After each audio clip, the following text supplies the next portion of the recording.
السلام عليكم، ازيكم يا حبايبي؟ عاملين ايه؟ معانا فيديو النهارده شهر سبتمبر، شهر السعاده لمواليد 4 ابراج مهنيا وعاطفيا.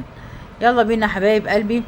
بحسب ما قال خبير الابراج محمد صبحي، مواليد برج الجوزاء هو برج خلاق ومبتكر، انهم يفكرون باستمرار في تحسين علاقاتهم مع الاخرين ويسعون الى تكوين صداقات وعلاقات جديده وافضل.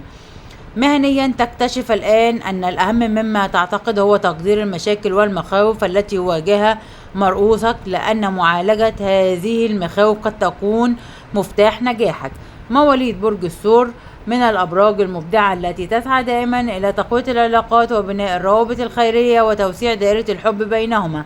على الصعيد المهني، عملك يعاملك بشكل جيد ولديك الكثير من المشاريع، ومع ذلك ستظهر اليوم فرصة جديدة ستكون مفيدة جدا لحياتك المهنية، وستزيد من مساحة عملك بالمزيد من المسؤوليات.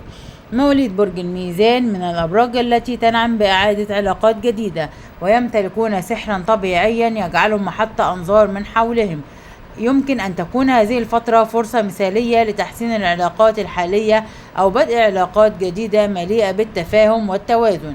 على المستوى المهني، إذا كنت تعمل في وظائف تتطلب السفر والتواصل الاجتماعي، فابذل قصارى جهدك، لأنك قد تتمكن من إنشاء شبكات علاقات جديدة جدا مع أشخاص ذوي أهمية كبيرة. انتبه لما يحدث حولك، ربما يستعد منافسوك لمنافسة شرسة ستحتاج إلى التغلب عليها والتقدم في حياتك المهنية.